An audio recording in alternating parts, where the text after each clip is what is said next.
वो 10,000 साल पहले इस धरती से लुप्त हो गया। आज हाथियों की सिर्फ 3 प्रजातियां बची हैं जो अफ्रीका और एशिया में पाई जाती हैं। उन्होंने प्रागैतिहासिक काल के अपने संबंध खत्म नहीं किए हैं। हाथियों के 2 करीबी जीवित रिश्तेदार मैनेटीज और डुगोंग आज भी पानी में ही रहते हैं।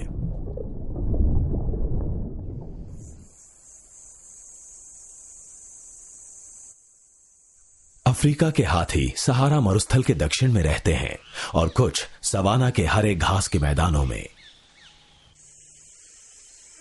यहां गर्मियों का मौसम बेहद गर्म होता है, इसलिए हाथियों के कान बड़े बड़े होते हैं ताकि वे खुद को हवा कर सकें। उनकी झुर्रियोंदार त्वचा भी इसमें मदद करती है। नहाने के बाद पानी और नमी इनकी त्वचा के हर कोने और दरार में ठहर जाती है और शरीर को ठंडा रखने में मदद करती है। दूसरे हाथी मध्य व पश्चिमी अफ्रीका के उष्णकटिबंधीय जंगलों में रहते हैं। इन हाथियों के शरीर व दांत सवाना के हाथियों के मुकाबले छोटे होते हैं।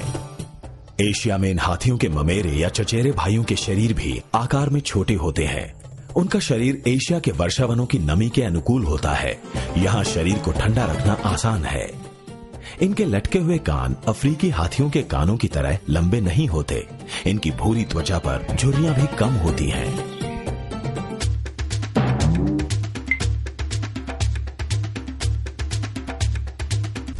इस अफ्रीकी नर हाथी का वजन 80 लोगों के कुल वजन के बराबर होता है या 6 कार के बराबर। इसके दिल का वजन ही इंसान के एक छोटे बच्चे के वजन के बराबर होता है। इसके पैर भी कमाल के बड़े होते हैं, लगभग 1.5 मीटर या 5 फीट। और इसका दिमाग धरती के बाकी सभी जानवरों से बड़ा होता है, यहां तक कि हमारे दिमाग से भी कुछ बड़ा। पर यह विशालता इतनी ही नहीं है। इस सूंड में वाकई हजारों मांसपेशियां हैं। कोई हड्डी नहीं है, इसलिए हाथी इसे किसी भी दिशा में घुमा सकता है। सूंड इतनी संवेदनशील है कि घास का एक छोटा सा तिनका भी उठा सकती है और इतनी मजबूत कि पेड़ का तना भी उठा लेती है। असल में वे अपनी सूंड से पानी नहीं पीते। इसे वे एक होज की तरह इस्तेमाल करते हैं, जिससे उनके मुंह में पानी आसानी से चला जाए। इस तरह का एक बड़ा हाथी 3 गैलन तक पानी पी सकता है, एक बार में 10 लीटर तक। ये सूंड असल में उसके ऊपर के होंठ और नाक का बढ़ा हुआ हिस्सा ही है, जो हजारों सालों में जाकर इस तरह विकसित हो गई है। बहुत ऊपर या बहुत नीचे से उठाकर खाने के लिए यह एकदम सही औजार है। किसी जगह खुजलाने के लिए भी। झाड़ियों के बीच से रास्ता साफ करने के लिए। हाथी संवाद करने में माहिर होते हैं। वे गुर्राकर, घुरघुराकर, घरघराकर या चिंघाड़कर यानी तमाम तरह से एक दूसरे से बात करते हैं।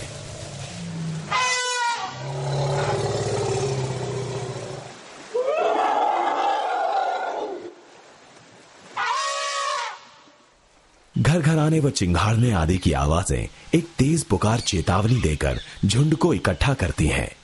हाथियों के ज्यादातर संवाद इतने धीमे होते हैं कि हम उन्हें सुन नहीं सकते, पर उनकी धीमी घुरघुराहट दूसरे हाथियों को बहुत दूर से भी सुनाई दे जाती है।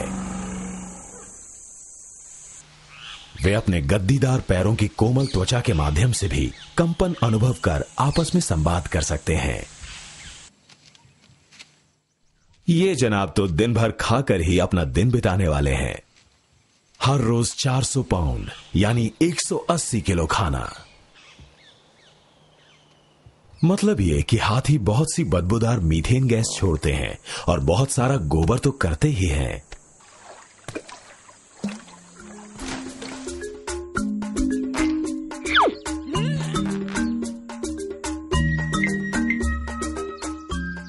यूं इसे देखना अच्छा नहीं लगता, पर हाथी का ये गोबर बहुत काम का है। इसमें हाथी के खाए हुए बहुत से पौधों के बीज और पत्ते हैं। जब कोई गोबरैला इसे इधर उधर लुढ़काता है या जमीन के नीचे ले जाता है, तो इसमें से नई घास और नए पौधे निकलते हैं। सच ये है कि कई पौधे तो अगर हाथी के पाचन मार्ग से न गुजरें तो अंकुरित ही ना हो। हाथियों के ना रहने पर कुछ इलाकों में तो शायद बड़े पेड़ों की 1/3 प्रजातियां ही पूरी तरह से नष्ट हो जाएंगी। पेड़ों व दूसरे प्राणियों के जीवन के लिए हाथी और भी तरह से योगदान करते हैं। ऊंची घास के बीच से गुजरते हुए ये हथनी छोटे सरीसृप, उभयचर व कीड़ों में हलचल पैदा कर चिड़ियों के लिए भोजन उपलब्ध कराती है। उसके पैरों के दबाव से जमीन पर बन जाने वाले गड्ढों में बरसात का पानी ठहर जाता है, जिससे छोटे जानवरों को पानी पीने के लिए जगह मिल जाती है। हाथी जहां रहते हैं वहां की जैव विविधता के लिए इतने महत्वपूर्ण हैं कि इन्हें मेहराब के बीच का पत्थर माना जाता है, वो पत्थर जो मेहराब को थामे होता है। इसी तरह हाथी हमारे पर्यावरण को संभालने में महत्वपूर्ण भूमिका अदा करते हैं। ये विशालकाय हाथी इंसान के लिए भी बहुत जरूरी है। एशियाई समाज व संस्कृति में हजारों सालों से हाथी की भूमिका बहुत महत्वपूर्ण है। ये यातायात का साधन है और भारी सामान उठाने में मदद करते हैं। यहां तक कि हाथी लड़ाइयों में भी जाते थे। प्राचीन लड़ाइयों में वे टैंक की तरह होते थे। हिंदू धर्म में तो हाथी के समान एक देवता गणेश भी हैं। वे सफलता, शिक्षा, धन व बुद्धि के देवता हैं। वास्तव में हाथी बहुत समझदार व सजग होता है, डॉल्फिन, बंदर और इंसान की तरह। ये उन कुछ जानवरों में से हैं जो हमारी तरह आईने में अपना प्रतिबिंब पहचान लेते हैं। आपने हाथी की कमाल की याददाश्त के बारे में शायद सुना होगा, पर क्या आपको पता है कि वे सबसे ज्यादा भावुक और सामाजिक जानवरों में से एक हैं? वे आपस में बच्चों की तरह खेलते हैं, लड़ते झगड़ते, इधर उधर भागते दौड़ते हुए, अपनी सूंड से हाथापाई करते। परिवार के सदस्यों व दोस्तों का ये खास तरह से अभिवादन करते हैं। ये एक दूसरे के लिए वफादार होते हैं और एक दूसरे की परवाह भी करते हैं। हाथी मिलकर काम करते हैं। ये वयस्क हाथी एक छोटे बच्चे की मदद के लिए तेजी से जा रहे हैं।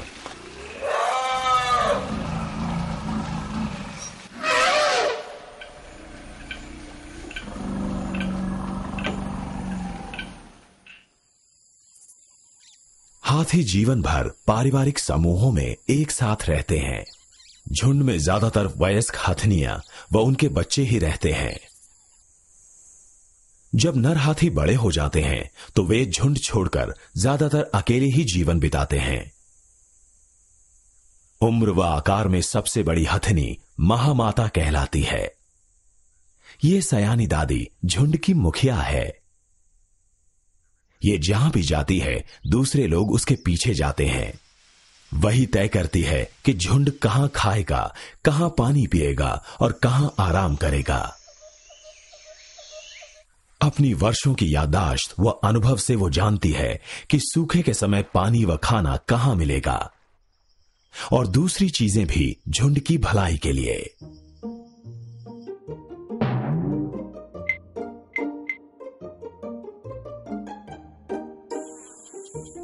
इंसान के बच्चों की तरह हाथी के बच्चे भी अपने परिवार पर पूरी तरह निर्भर होते हैं। झुंड इन्हें प्यार करता है, वह अनुशासन सिखाता है। बच्चों को वे पानी व भोजन तलाश करना सिखाते हैं, साथ ही ये भी कि तमीज से कैसे पेश आना है। ये मजबूत रिश्ता बहुत शुरू से बनने लगता है। एक हथनी बच्चे को 2 साल गर्भ में रखती है। ये बच्चा अपनी मां के सामने बहुत छोटा लगता है, मगर इसका वजन अभी ही 250 पाउंड है, यानी 110 किलो से ज्यादा। हाथी के बच्चे को तसल्ली के लिए मां या किसी नजदीकी रिश्तेदार के स्पर्श की हर कुछ सेकंड बाद जरूरत होती है।